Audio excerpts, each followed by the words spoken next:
Namo tassa bhagavato arahato sama sambuddhassa. Namo tassa bhagavato arahato sambuddhassa.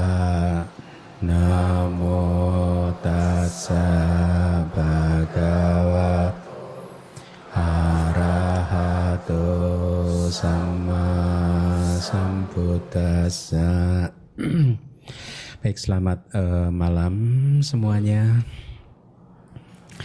Semoga Anda semua sudah dapat buku ini ya. Udah? Ya, kalau yang belum bisa minta ke panitia. Ada panitianya.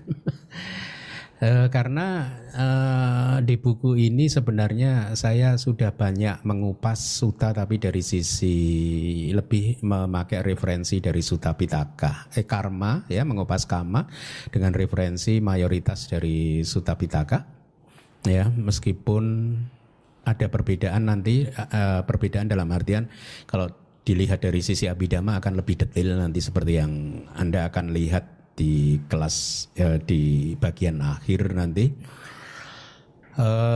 Tetapi apapun, kedua ajaran ini jadi saling melengkapi, yang ada di Sutta Pitaka dan di Abhidhamma Pitaka saling melengkapi, sehingga saya sangat menyarankan kepada Anda untuk membaca buku ini. Seharusnya ini cukup ya, meskipun masih bisa dielaborasi lagi ya, tetapi hal-hal yang penting sudah saya masukkan ya, dan akan apa yang kita bahas di kelas hari Sabtu juga sudah ada di sini. Misalkan apa ya, judulnya itu 4 klasifikasi kama, halaman 147.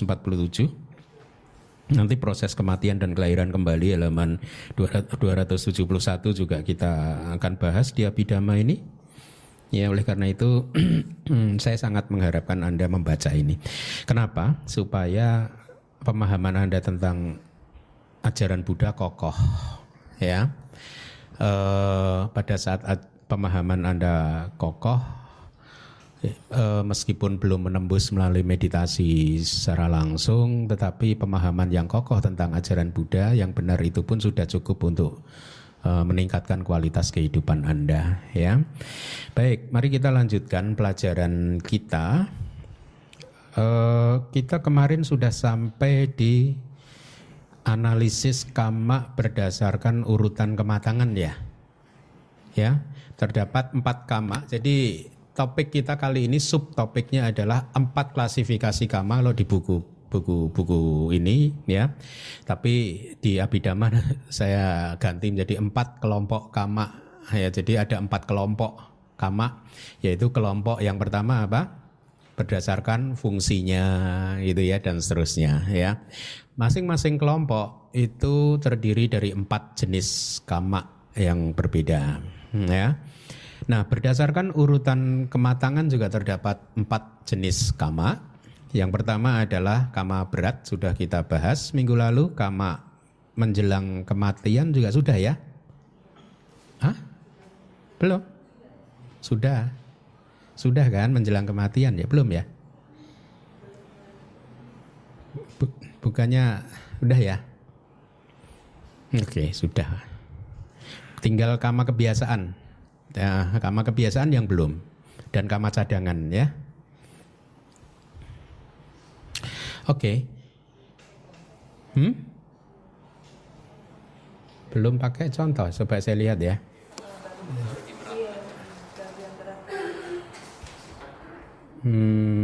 Bentar ya, saya lihat ya. Saya lihat filenya dulu.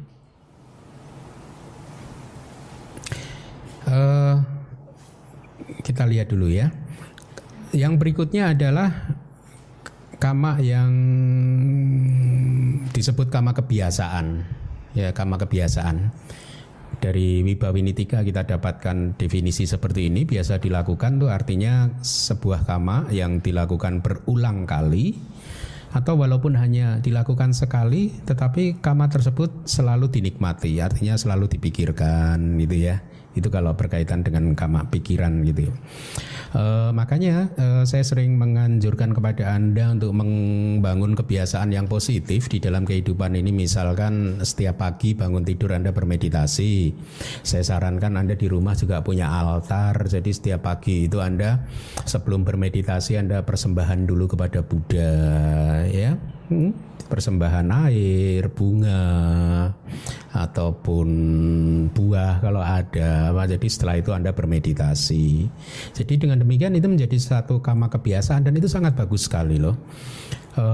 Mempersembahkan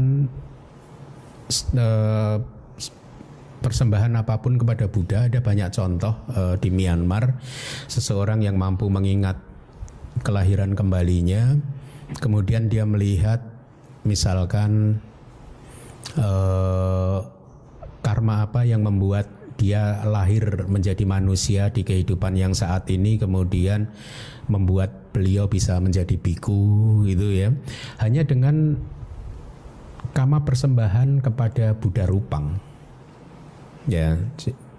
Meskipun itu adalah Buddha Rupang, tetapi kalau pikiran Anda benar-benar fokus membayangkan Anda benar-benar di hadapan Buddha, maka karma tersebut akan menjadi sangat kuat. Ya, itu yang selalu saya anjurkan. Milikilah altar kecil di rumah sehingga Anda bisa membangun karma kebiasaan yang baik kan. Setiap pagi, setiap misalkan nanti siang atau sore. Kalau sore jangan mempersembahkan makanan ke Buddha Rupang ya. Melanggar sila, jangan mempersembahkan buah setelah siang hari juga, nggak bagus. Air nggak apa-apa ya. Karma kebiasaan lain misalkan meditasi yang tadi ya, meditasi setelah persembahan Anda meditasi, kemudian mengajar dhamma juga itu bisa menjadi karma kebiasaan. Kayak seperti saya ini setiap minggu sudah berapa tahun ini sejak keluar dari Myanmar, boleh dikatakan setiap minggu udah 10 tahun. Ya, setiap minggu saya mengajar dhamma. Kemudian kalau Anda punya altar di rumah, Anda bisa bernamaskara. Namaskara juga itu kebajikan ya. Ada banyak hal yang bisa Anda lakukan atau persembahan kepada anggota sangga. Anda beruntung tinggal di tempat yang dekat sekali dengan tempat tinggal anggota sangga ya. Atau juga karma kebiasaan ya, bahkan belajar teks itu juga merupakan kebiasaan yang bagus ya, belajar kitab suci kita. Dengan demikian karma yang selalu dilakukan berkali-kali akan membuat Anda semakin terampil. Seperti hari Minggu kemarin saya berceramah tentang kenapa ada seseorang yang sangat terampil untuk berdana dan ada orang yang tidak terampil untuk berdana, karena masalah kebiasaan. Ya, kita harus mengembangkan sifat seperti itu, dilatih sedemikian rupa sehingga mempunyai kebiasaan yang baik gitu ya. Ketika karma tertentu dilakukan berulang-ulang, maka dia akan jadi kuat ya. Kemungkinan untuk menghasilkan kesadaran penyambung kelahiran kembali pun menjadi cukup besar ya. Nah, sayangnya karma jenis ini tidak hanya karma baik, karma buruk juga. Kebiasaan kita yang buruk pun juga menjadi karma kebiasaan kan? Ya, jadi hati-hati dengan kebiasaan-kebiasaan kita yang buruk, karena itu kalau dilakukan berulang-ulang bisa menjadi karma yang cukup kuat. Kemudian yang terakhir adalah karma cadangan atau perbuatan. Sebenarnya ini kata palinya kan katata. Katata itu kata itu yang telah diperbuat ditambah tak, berarti seperti kata sifat gitu ya, sesuatu yang telah diperbuat. Artinya berarti apa? Karma cadangan ini sesuatu karma yang tidak mencapai kualifikasi sebagai karma berat dan lain-lain, itu artinya bukan juga menjadi karma menjelang kematian, bukan juga karma kebiasaan ya, tapi semata-mata disebut karma karena karma tersebut telah dilakukan ya. Artinya ini adalah jenis-jenis karma yang kita sering melakukan tetapi tidak sepenuh hati ya, ikut-ikutan teman, katakanlah berdana ikut-ikutan teman ya, melakukan apapun misalkan mengambil sila juga karena ikut-ikutan teman dan lain sebagainya. Karma baik yang tidak dilakukan dengan sepenuh hati, tetapi yang demikian pun mempunyai potensi untuk menghasilkan pati sandi ya, tetapi urutannya adalah yang keempat kan, yang terakhir kan. Jadi karma jenis ini itu bisa saja sebagai karma yang dikerjakan di kehidupan saat ini ataupun di kehidupan yang sebelumnya sejak awal samsara sampai saat ini ya. Jadi poinnya apa? Kalau kita belajar klasifikasi karma seperti ini artinya apa? Kalau kita sudah mau berbuat baik ya yang serius. Jangan asal-asalan, sayang. Kalau asal-asalan ikut-ikutan tidak bersemangat ya, maka KW-nya turun. Harusnya KW super jadi KW 4. Ya, jadi lakukan segala sesuatu dengan penuh perhatian, dengan penuh kebijaksanaan, kembangkan perasaan hati, perasaan yang somanasa, sukacita. Ya. Maka dengan demikian karmanya menjadi kuat. Ya, oleh karena itulah di tradisi Buddhis kita sangat dianjurkan untuk senantiasa penuh perhatian terhadap apapun yang kita ucapkan, kita perbuat dan kita pikirkan. Ya. Nah, kita berarti sudah mengenal karma sesuai urutan kematangan ada berapa? Ada 4 apa saja? Coba. Karma berat. Mama. Karma menjelang kematian. Karma kebiasaan dan karma cadangan baik. Urut-urutannya seperti itu. Artinya kalau seseorang sudah melakukan karma berat, maka karma berat ini pasti menempati posisi pertama, prioritas utama untuk menghasilkan patisandi ya. Tetapi kalau tidak ada karma berat, maka karma yang berikutnya yang mempunyai prioritas untuk menghasilkan patisandi yaitu karma menjelang kematian. Kalau tidak ada 2 karma tersebut, maka urutan yang ketiga yang akan muncul menghasilkan patisandi. Kalau tidak ada 3-3-nya, maka mana yang akan menghasilkan patisandi? Yaitu karma apa tadi? Katata, cadangan ya. Nah, seperti halnya dengan banjir besar yang menghanyutkan air di sungai-sungai kecil itu dari kitab kita ya. Sungai kecil yang volume airnya lebih sedikit, airnya disapu sama banjir bandang. Maka inilah mengapa karma berat itu bisa mendapat prioritas yang seperti itu. Dia bisa menyapu karma-karma yang lain istilahnya sehingga tidak mendapat kesempatan untuk menghasilkan patisandi ya. Tapi dia sendiri yang akan memunculkan kesadaran penyambung kelahiran kembali gitu. Nah, ada sedikit perbedaan sebentar antara kitab-kitab di Abhidhamma dan khususnya kitab Visuddhimagga. Ya, Visuddhimagga Anda mulai kenal, saya harapkan kitab Visuddhimagga ini kitab yang cukup penting dianggap atau dianggap sebagai handbook untuk meditator, untuk yogi, ya, buku pegangannya untuk kita yang bermeditasi ya. Perbedaan urutan antara Visuddhimagga dan Abhidhamma. Kalau di Visuddhimagga urutannya adalah karma berat, kemudian karma kebiasaan terlebih dahulu, baru karma menjelang kematian. Tetapi di Abhidhamma, khususnya di Myanmar, kita mengikuti urut-urutan adalah karma berat, karma menjelang kematian, karma kebiasaan dan karma cadangan. Nah, kenapa kita di Myanmar mengikuti urutan yang seperti ini? Jadi penjelasannya adalah meskipun karma kebiasaan itu mungkin adalah karma yang lebih kuat dari karma menjelang kematian, tetapi karma menjelang kematian itu mendapatkan prioritas untuk muncul menghasilkan patisandi terlebih dahulu. Kenapa? Karena diingat atau dilakukan sesaat sebelum seseorang itu meninggal dunia. Jadi diberi perumpamaan di Myanmar itu seperti ini, ibaratnya sapi ternak ya. Kalau pagi kan dilepas untuk mencari makan gitu ya, segerombolan sapi. Nah, pada saat matahari mau tenggelam, sapi-sapi tersebut digiring untuk masuk ke kandang ya.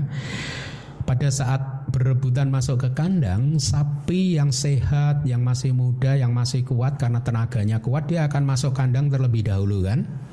Kemudian disusul oleh sapi yang semakin lemah, semakin lemah, semakin lemah. Sapi yang paling lemah ya, karena sangat lemah, sudah tua gitu, dia jalannya pelan, dia akan masuk kandang terakhir ya. Tetapi karena dia masuk kandang terakhir, akhirnya dia dapat tempat di dekat pintu gerbang. Betul tidak? Ya. Nah, begitu keesokan harinya gerbangnya dibuka, mana yang akan keluar lebih dahulu? Sapi yang tinggal di dekat pintu gerbang kan? Sapi yang kuat malah bisa kalah kan belakangan kan. Nah, logikanya seperti itu. Meskipun kama menjelang kematian itu adalah kama yang lemah, tetapi karena diingat, saya katakan diingat berarti kama ini sebenarnya dilakukan di masa lampau, ya, diingat. Menjelang kematian tiba-tiba dia ingat, misalkan saya menjelang kematian ingat waktu mengajar Anda abhidhamma gitu, masuk surga saya. Ya, atau dilakukan sesaat sebelum orang tersebut meninggal dunia, seperti cerita seorang ayah yang sakit-sakitan kemudian dibawa ke pagoda itu kan. Jadi 2 poin, diingat atau dilakukan sesaat sebelum meninggal dunia, maka dia menjadi kama yang mendapat prioritas untuk memunculkan patik sandi. Itulah mengapa kami di Myanmar menempatkan kama menjelang kematian menjadi kama yang lebih dulu mendapat kesempatan dibandingkan kama kebiasaan, meskipun kama kebiasaan itu kama kuat. Ya, jadi informasi ini sangat bagus untuk Anda catat, ya, ada perbedaan dengan Wisuddhimagga supaya Anda nanti tidak kaget, ya, kok beda gitu ya. Kalau saya mengikuti yang Myanmar lebih masuk akal. Ya, lebih masuk akal ya. Itu informasi yang cukup penting untuk ini, karena siapa tahu kita ini punya hubungan panjang sehingga kita nanti belajar kitab-kitab yang lain ya. Meskipun saya sebenarnya juga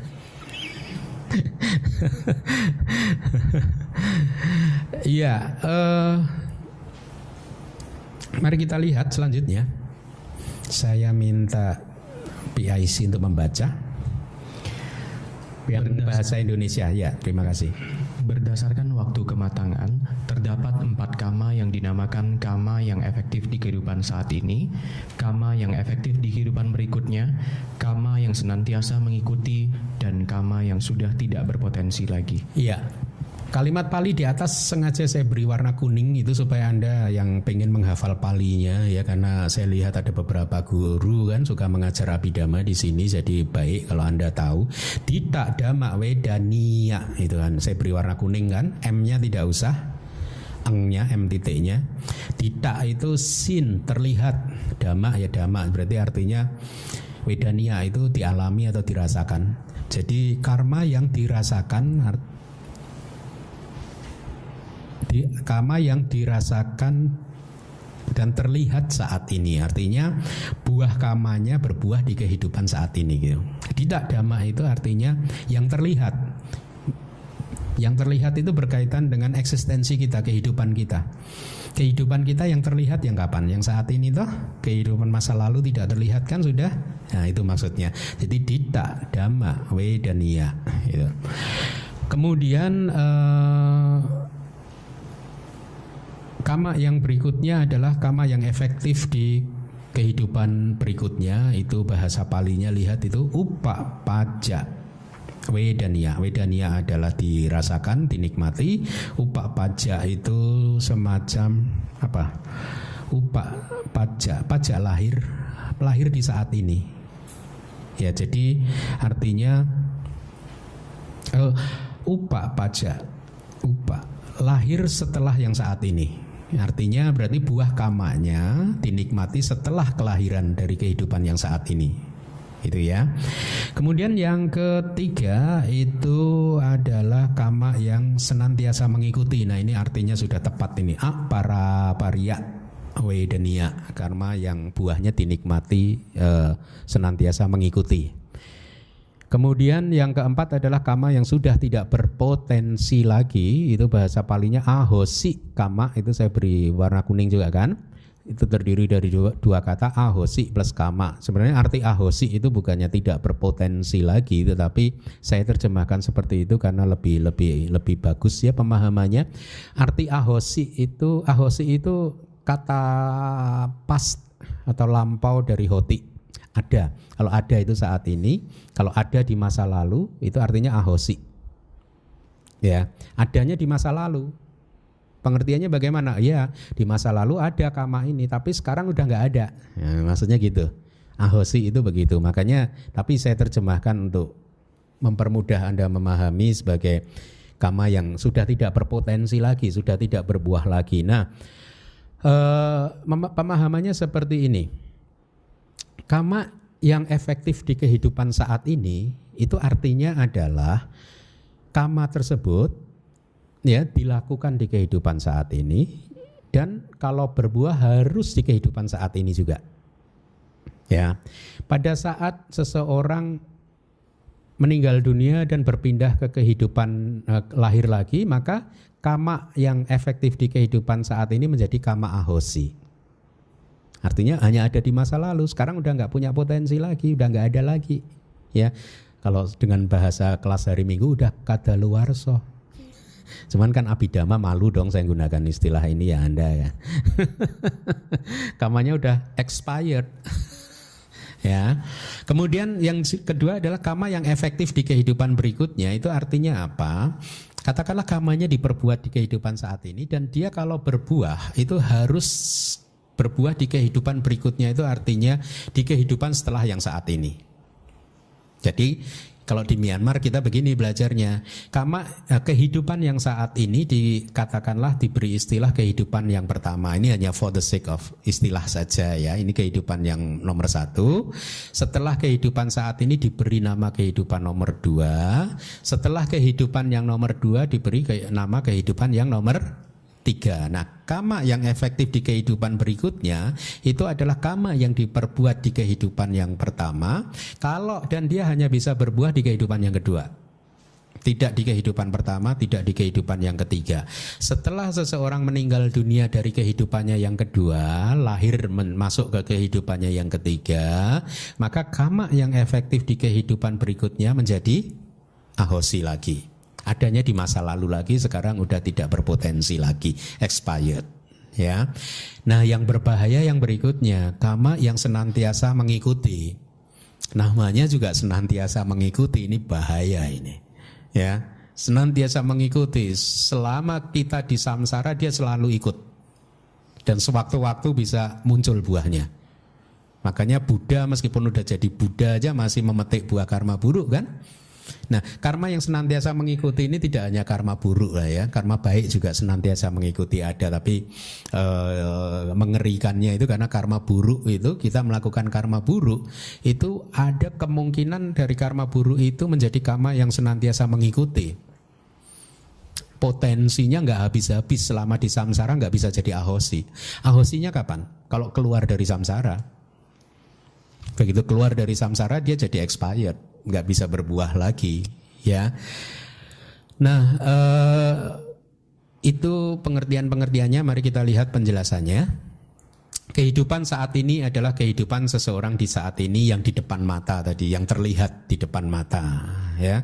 Sehubungan dengan hal tersebut, kama yang efektif di kehidupan saat ini hendaknya dipahami berkaitan dengan pengalaman untuk menikmati buahnya semua. Ya, atau buah dari kama itu sendiri gitu.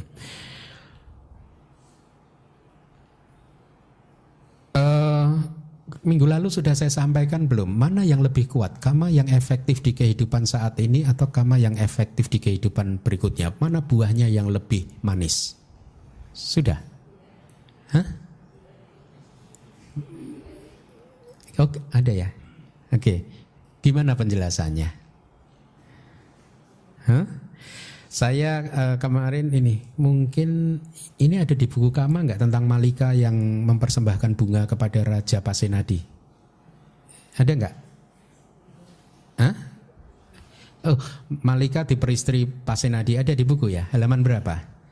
Anda baca aja, itu bagus loh. Coba dicari.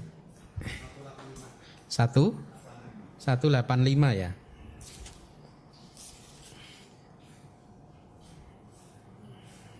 Oh, ini yang berbohong Malikanya. Oke, jadi kira-kira begini. Malika ini anak gadis dari seorang perangkai bunga. Ayahnya itu pekerjaannya merangkai bunga, hidupnya di kota Sawati, ya. Dikatakan kalau di teks dia itu sebenarnya cantik, ya, pandai, berperilaku baik, ya, serta menjadi sumber kegembiraan, sumber kebahagiaan di keluarga karena anaknya itu riang ceria, riang gembira. Ya, saya kalau membaca itu teringat pada keberhasilan kesuksesan Cara kan. Ya, ingat nggak kesuksesan Cara itu?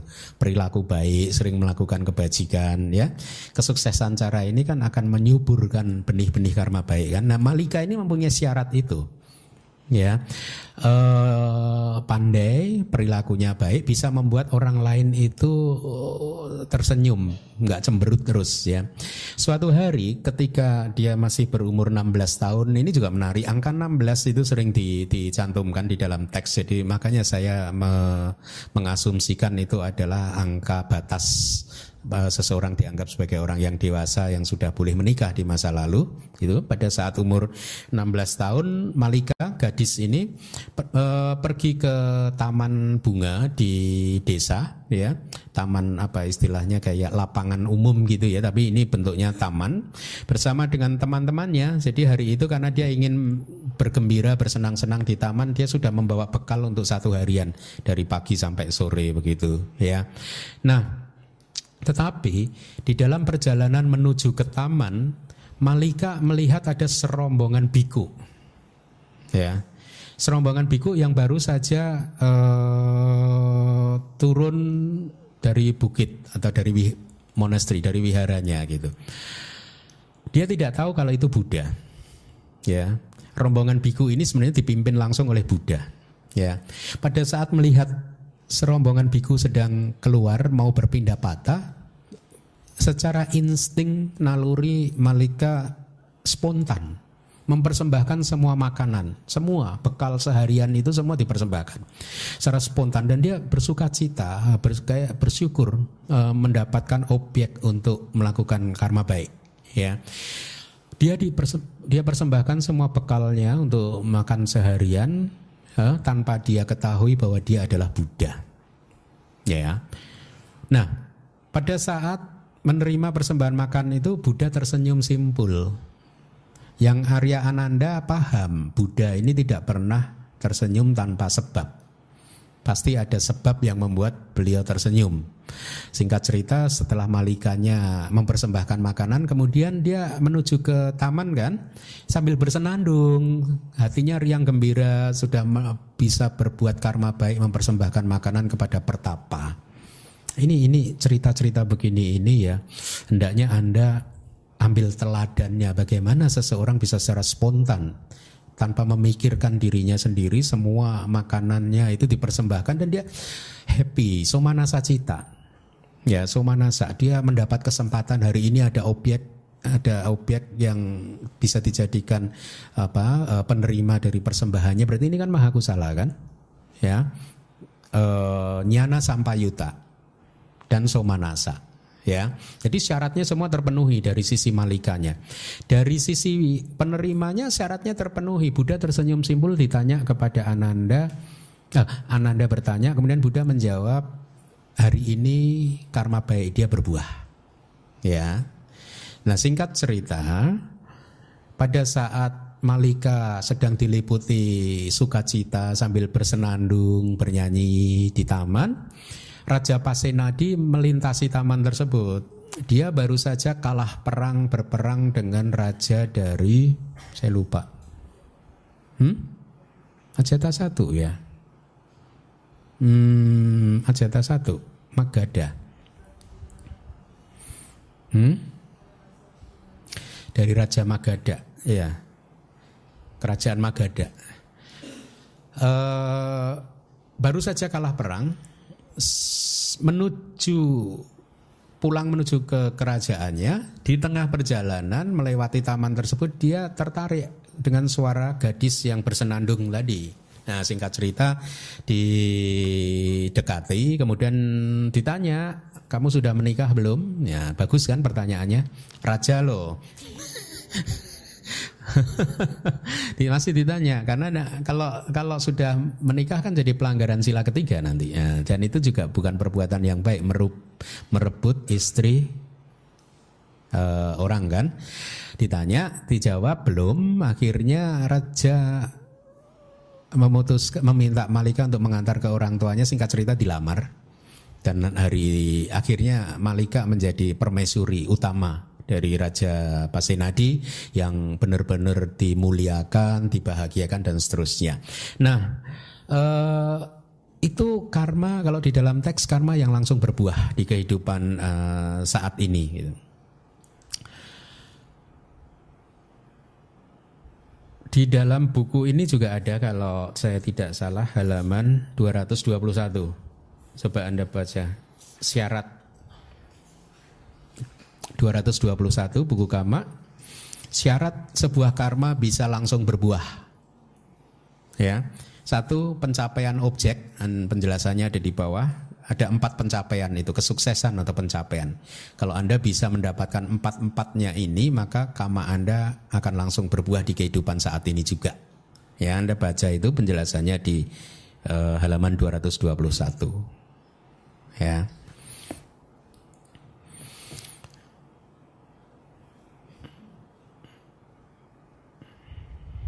Baik, mari kita lanjutkan. Yang berikutnya adalah karma yang efektif di kehidupan berikutnya. Itu dipahami sebagai karma yang buahnya muncul dan dialami tanpa jarak dari kehidupan saat ini. Nah, Anda saya harap mulai familiar dengan istilah tanpa jarak, ya. Bahasa palingnya antara. Antara itu berarti antara kan, kita mengenal kata itu di dalam bahasa Indonesia. Itu tidak ada atau tanpa antara. Antara, anantara, ya. Karena nanti Anda akan semakin sering ketemu ini. Sebenarnya di buku juga udah berkali-kali saya cantumkan kan, anantara gitu, karena penting juga itu. Anantara, tanpa jarak. Artinya tanpa jarak itu kalau di dalam proses kognitif misalkan panca dwara wajana dan caku winyana itu tanpa jarak. Paham nggak? Kesadaran yang mengalirkan atau mengarahkan ke pintu panca indera dan kesadaran mata atau kesadaran telinga atau kesadaran panca indera yang lain itu tanpa jarak kemunculannya, paham ya? Kesadaran mata dan kesadaran menerima tanpa jarak. Kesadaran menerima dan kesadaran menginvestigasi juga tanpa jarak, anantara. Nah, nanti kalau belajar Patana ini dibahas anantara pacaya atau anantara peceo kalau bahasa Myanmar. Hubungan pengkondisian yang tanpa jarak, tanpa antara, ya. Tetapi dalam konteks ini tanpa jarak itu artinya kehidupan saat ini dan kehidupan berikutnya tanpa jarak, ya, bersambungan. Kemudian karma yang senantiasa mengikuti, buah karma yang hendaknya dipahami akan dialami oleh makhluk dimanapun dan kapanpun setelah kehidupan yang saat ini. Nah, ini di Wibawa ini kurang akurat, ya. Makanya saya beri agak italik gitu, karena kata kalimat setelah kehidupan yang saat ini itu tidak tepat, ya. Harusnya kapanpun setelah kehidupan yang kedua. Jadi mulai kehidupan yang ketiga. Yang tadi saya sampaikan, paham ya? Jadi karma yang senantiasa mengikuti efektifnya mulai kehidupan yang ketiga dan seterusnya sampai akhir. Selama belum keluar dari samsara, karma itu akan senantiasa mengikuti. Jadi karma yang senantiasa mengikuti tidak bisa berbuah di kehidupan saat ini ataupun di kehidupan yang setelah saat ini, tidak bisa, ya. Mari kita lanjutkan. Karma yang hanya ada di masa lalu, ya, tetapi tidak ada buahnya, tidak ada di saat ini dan tidak akan ada di masa depan. Demikianlah karma yang dikatakan sebagai karma yang sudah tidak berpotensi lagi. Tadi sudah saya sampaikan. Nah, sekarang kita analisa sesuai dengan jawananya, sesuai dengan impuls, ya. Kehendak di impuls yang pertama, artinya cetana yang muncul bersama dengan jawana yang pertama, ya. Ketika cetana atau karma ini tidak ditaklukkan oleh karma-karma lain yang berlawanan, ya. Sebaliknya karma ini atau cetana ini mendapatkan kondisi yang diperlukan olehnya dan mendapatkan kekuatannya, berbuah berbuah di kehidupan yang sama. Jadi inilah kama yang efektif di kehidupan saat ini. Jadi kalau kita menganalisis sesuai dengan Abhidhamma, dari sudut pandang Abhidhamma, kama yang efektif di kehidupan saat ini adalah cetana yang muncul di jawana pertama. Jadi beda bahasanya dengan kelas hari Minggu. Kalau hari Minggu kita bicara karma. Kalau di Abhidhamma kita bicara cetana, faktor mental cetana, kehendak. Cetana atau kehendak yang muncul di jawana yang pertama itulah kama yang efektif di kehidupan saat ini kalau dia ketemu dengan kondisi dan mendapatkan kekuatannya untuk muncul berbuah. Kemudian kama ini berlangsung sebagai kekuatan yang mendukung atau tidak mendukung berbagai kualitas yang terkait dalam rangkaian impuls yang kuat dan karena buahnya kecil tidak signifikan.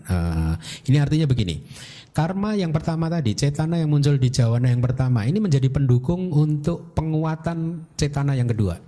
Kan di dalam satu proses kognitif pintu panca indera, normalnya jawananya 7. Ya, panca indera, normalnya jawananya 7. Karena kalau pintu batin kadang bisa banyak kan, ya. Kalau pintu panca indera secara umum itu 7. Cetana yang muncul di jawana yang pertama itu memperkuat cetana yang muncul di jawana yang kedua. Demikian seterusnya. Kedua memperkuat cetana yang ada di jawana ketiga.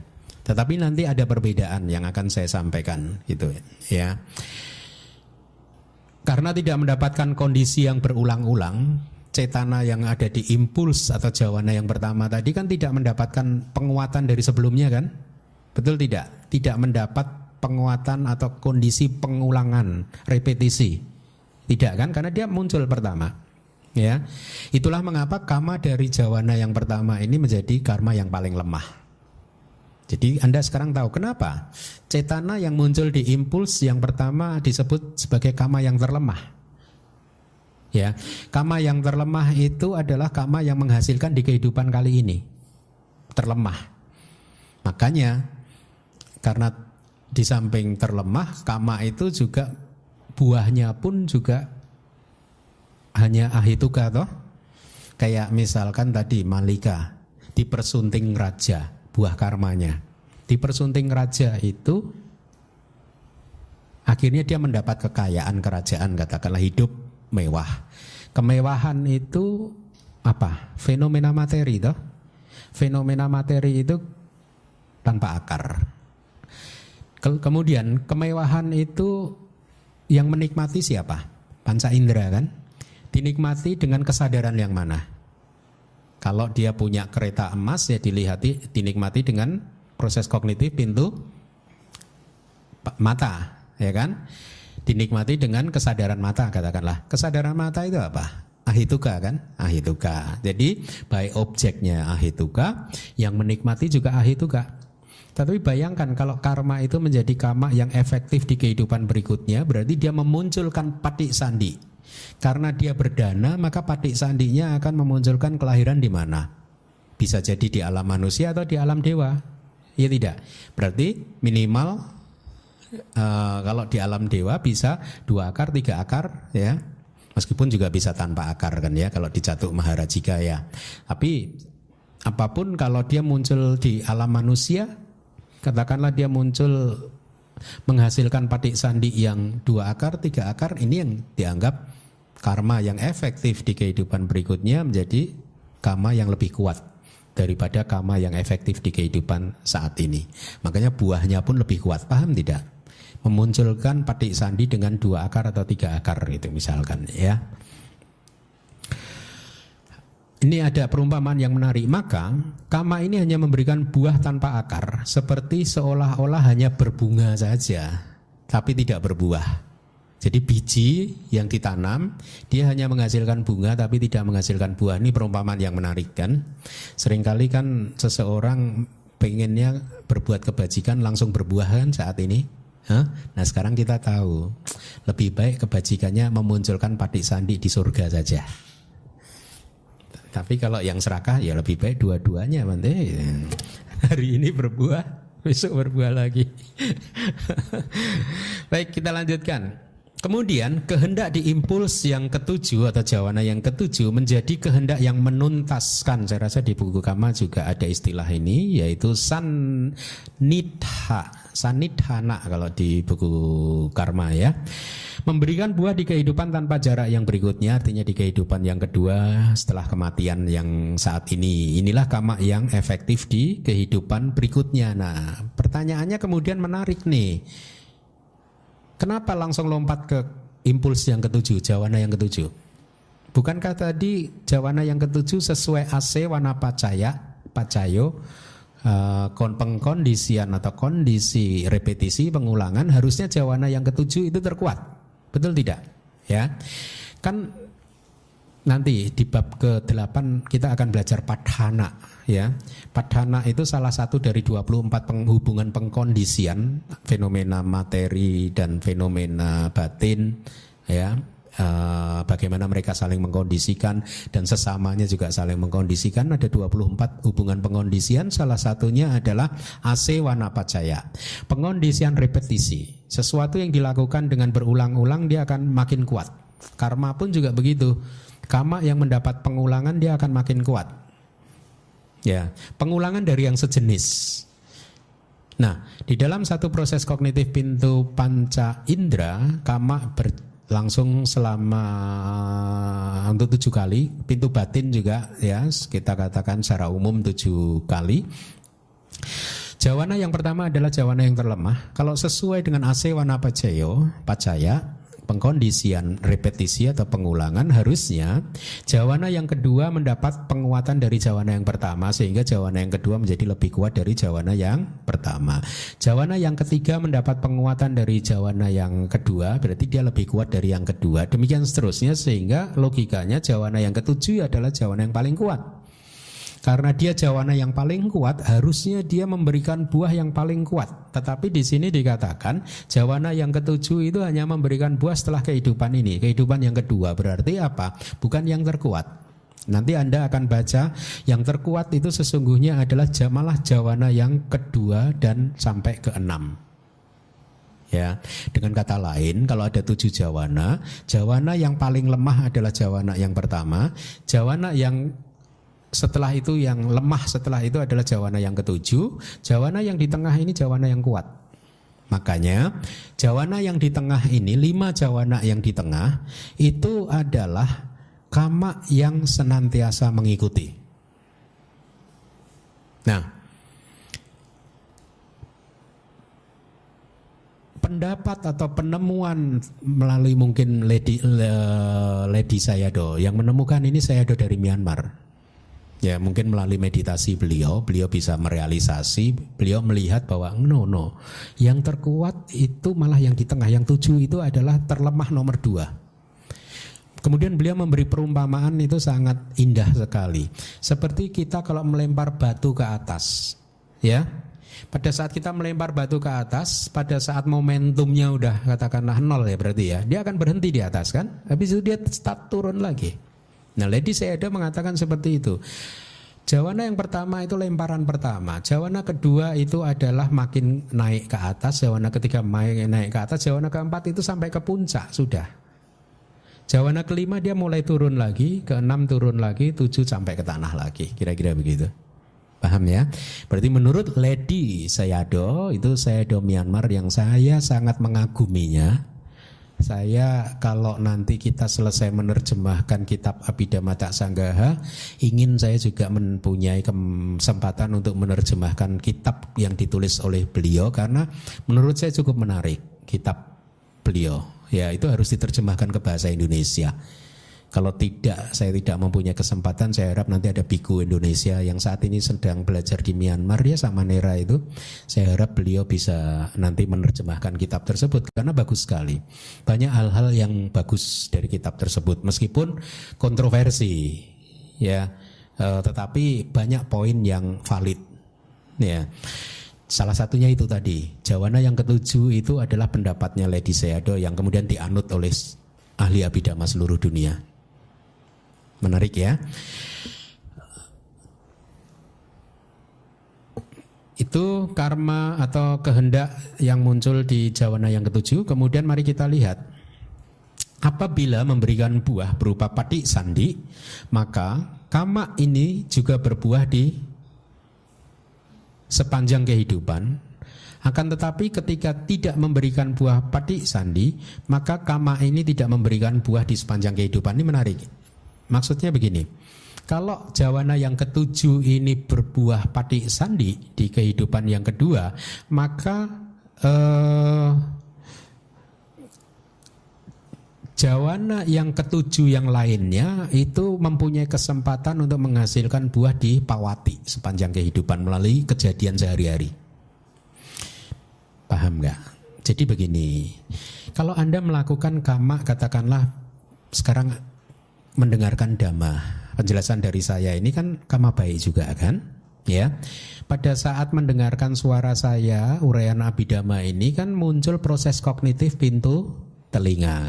Ya, habis itu kan ada proses kognitif yang mengikuti, yaitu yang mencerna kata-kata saya melalui pintu batin. Ya, ada 4 atau 5 proses yang berkesinambungan, dan Anda mendengarkannya berapa jam ini? Katakanlah 1 jam. Ada berapa jawana yang ketujuh? Banyak kan? Banyak sekali kan? Ya, kalau salah satu jawana yang ketujuh, bukan jawananya sebenarnya apa? Cetananya. Salah satu dari cetana yang muncul di jawana yang ketujuh berbuah patik sandi, maka cetana di jawana ketujuh yang lain mempunyai peluang untuk muncul menjadi kama yang berbuah di pawati kana, momen kejadian sehari-hari di kelahiran yang kedua itu. Tetapi kalau jawana 7 ini tidak menghasilkan patik sandi, maka jawana yang ketujuh yang itu tidak ada satupun yang mempunyai kesempatan untuk menghasilkan buah di kehidupan yang kedua. Itu kata Wibawini seperti itu. Paham? Ya.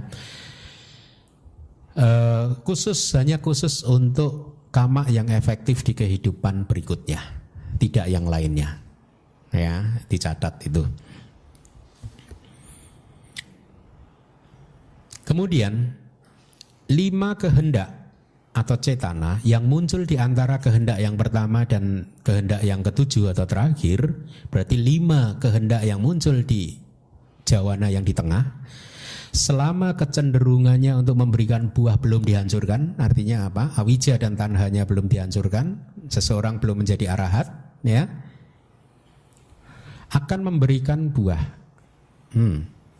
Kecenderungan untuk memberikan buah belum dihancurkan. Bukan, karena meskipun awija dan tanha sudah dihancurkan, tetap saja masih bisa berbuah. Ini artinya selama kecenderungannya untuk memberikan buah belum dihancurkan, artinya tidak dikondisikan, tidak dirawat dan lain sebagainya, ya. Akan memberikan buah setiap kali mendapat kesempatan di momen patik sandi dan di sepanjang kehidupan. Demikianlah kama yang senantiasa mengikuti. Arti dari kata di sepanjang kehidupan itu kalau dengan kalimat saya, ya, selama kita masih berada di dalam samsara. Ya. Karma ini hanya bisa ahosi setelah kita keluar dari samsara. Tapi di sini dikatakan kalau kecenderungannya untuk memberikan buah belum dihancurkan, ya itu artinya tidak dikondisikan, karena pengertiannya meskipun sudah jadi arahat kan masih bisa kan karmanya berbuah kan, ya, ya itu. Jadi kondisinya tidak diciptakan untuk berbuah. Maksudnya bagaimana, Bante? Kondisinya tidak diciptakan untuk berbuah. Saya sering memberi contoh kepada umat begini. Kalau Anda hidup berteman dengan seseorang yang kasar, bergaul dengan orang yang kasar, yang kata-katanya kasar, suka bicara yang tidak baik, suka memaki-maki, ya satu hari Anda risikonya Anda kena maki satu hari, kira-kira begitu. Atau contoh yang lain, kalau seseorang hidupnya di medan peperangan, 2 kubu masih bertembakan, ting ting ting, dia hidup di situ, ya risikonya kena tembak. Itu artinya pengkondisiannya. Kalau tidak mau kena tembak bagaimana? Ya menjauh. Kalau tidak mau kena maki bagaimana? Istilahnya kena ini ya hidup di lingkungan teman-teman yang lembut, yang kata-katanya baik. Kira-kira seperti itu, ya. Mari kita lanjutkan. 2 kama yang pertama, ketika waktunya telah lewat, menjadi kama yang sudah tidak berpotensi lagi, tadi saya jelaskan. Kama yang ketiga menjadi kama yang sudah tidak berpotensi lagi ketika perputaran samsara telah terputus. Samsara pawatya waccinaya. Ya, ketika pawati itu aliran berputar samsara, perputaran samsara telah dihancurkan. Ya. Waccinawa, cindati, ditebang, ya dihancurkan, diputus. Itu artinya, mari kita lanjutkan lagi, mohon dibaca yang warna kuning. Berdasarkan tempat kematangan, dengan cara yang sama, terdapat 4 kama yang dinamakan kama buruk. Kama baik lingkup indriawi, kama baik lingkup materi halus, dan kama baik lingkup non-materi. Ya, bahasa palinya akusala kama, ya. Kemudian kama wacara kusala kama. Ya, ada harus sebutkan kama wacara kusala kama. Karena nanti ada rupa wacara kusala kama. Ada arupa wacara kusala kama. Ya, jadi berdasarkan tempat kematangannya kita mengenal juga 4 jenis kama, yaitu kama buruk akusala, kama wacara akusala berarti kama baik lingkup indriawi, rupa wacara kusala berarti kama baik lingkup materi halus, dan kama baik lingkup non materi. Ini mudah ya, sesuai dengan namanya. Berarti kama wacara kusala kama itu adalah kama kalau berbuah ya di bumi kama wacara. Kita mengenal berapa bumi? 4 kan? Apa saja? Yuk kita sebut palinya. Apa ya? Bumi. Kemudian kama sugati bumi, kemudian rupa wacara bumi, arupa wacara bumi. Jadi kata berbahasa Indonesia bumi itu diadopsi dari kata Pali BHU panjang MI. Ya, artinya bumi itu sebenarnya kayak tingkatan, lempengan, tingkat lapisan gitu. Ya. Jadi kama buruk berbuah di apaya bumi. Kama wacara kusala cita atau kama baik kama wacara lingkup indriawi kalau berbuah di kama sugati bumi. Rupa wacara kusala kama kalau berbuah di rupa wacara bumi.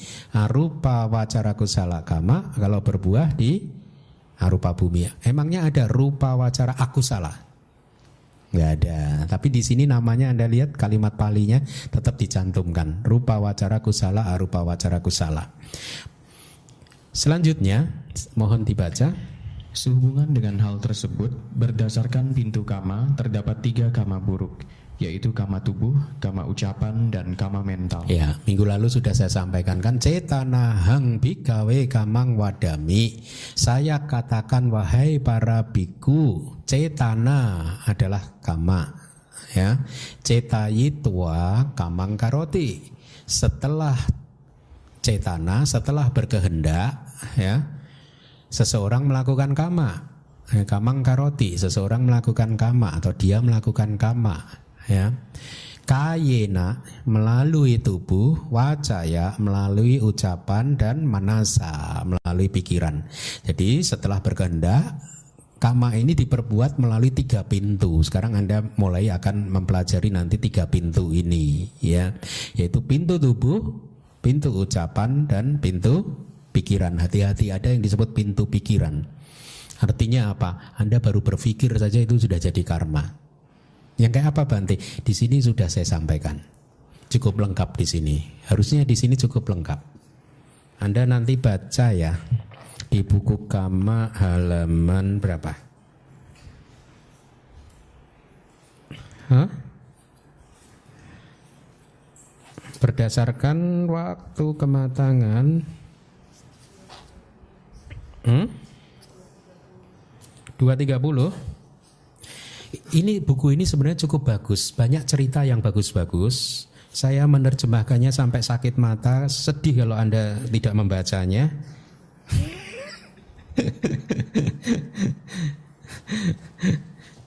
Bener, cerita-ceritanya bagus-bagus kok. Ya, mulai yang tentang karma, 4 klasifikasi karma itu banyak cerita yang bagus-bagus yang saya terjemahkan. Ya. Misalkan Atik Suta itu 203, itu juga harusnya ceritanya bagus. Kemudian ada lagi banyak cerita bagus. Batak Batika itu halaman 216, itu juga bagus, panjang itu. Ya. Tadi halaman 230 ya. Ya, pintu tubuh, pintu ucapan, pintu mental. Itu ada Upali Suta juga. Ya, itu harusnya bagus-bagus. Ya, Anda baca di situ.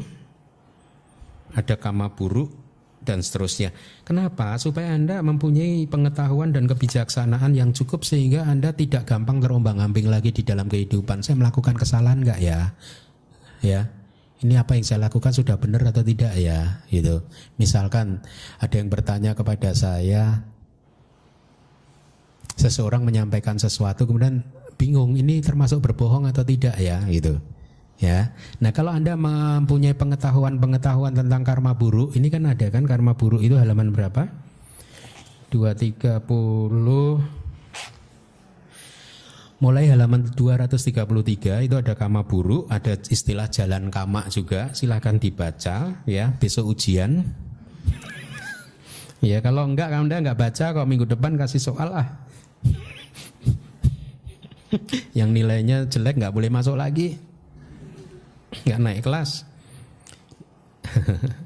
234 itu ya. Lihat, buka halaman 234. Supaya Anda paham. Sering kan Anda belum paham karma buruk membunuh itu seperti apa sih? Nah, ini di sini saya berikan ada 5 faktor. Ya, 5 faktor apabila semuanya terpenuhi maka dia menjadi karma buruk pembunuhan makhluk hidup yang menjadi jalan kama. Artinya menjadi jalan kama itu kalau faktornya terpenuhi, dia mempunyai kekuatan untuk memunculkan patik sandi. Ya.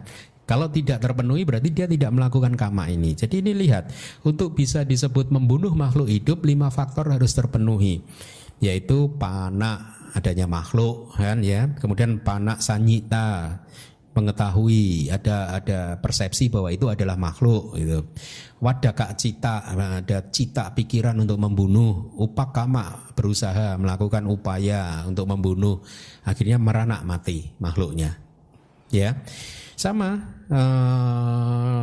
halaman berikutnya kama buruk yang kedua halaman 237 pencurian dikuasai oleh atau benda yang menjadi milik orang lain ya.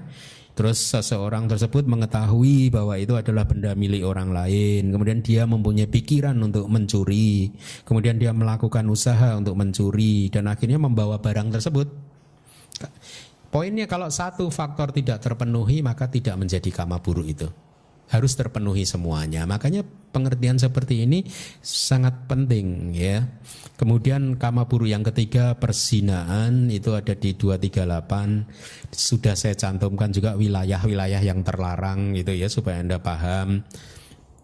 Dan seterusnya ada 10 karma buruk, silahkan dipahami supaya Anda tidak melakukan karma buruk ya. Hati-hati, ada karma yang senantiasa mengikuti kita, karma buruk senantiasa mengikuti kita, hati-hati loh. Ya, tidak mengizinkan kita untuk hidup tenang itu karma buruk itu, menghantui, membuntuti kita terus kan. Dan kalau berbuah juga bisa bertubi-tubi buahnya. Kan tadi saya katakan kalau satu jawana menghasilkan satu buah kan. Padahal kalau Anda mendengarkan dhamma ini 1 jam berapa jawana? Ya. Dan semuanya mempunyai potensi untuk berbuah. Jadi bisa berbuah panen. Logikanya sama persis. Kalau Anda menanam 1 benih mangga, buahnya bisa berkeranjang-keranjang. Sama. Gitu. Tapi bukan berarti 1 mangga itu 1 cetana ya. 1 karma. 1 karma dengan bahasa sehari-hari. Artinya 1 karma mendengarkan dhammatok selama 1 jam. Ya. Itu bisa buahnya berkeranjang sama karma buruk kalau dilakukan selama 5 menit ya berkeranjang-keranjang juga buahnya ya. Baik, jadi mungkin itu yang bisa saya sampaikan untuk malam hari ini. semoga tidak terlalu banyak. Tetapi saya sangat berharap Anda membacanya di rumah, diulang. Buku ini sudah cukup bagus, dibaca ya. Karena saya juga mempunyai kepentingan. Kepentingan saya apa? Saya ingin semakin maju kita mengajar. Saya bisa mengajar terus semakin dalam, semakin dalam, semakin dalam gitu. Nah kalau Anda basicnya, fondasinya sudah kuat, maka Anda akan terus bisa mengikuti saya nanti.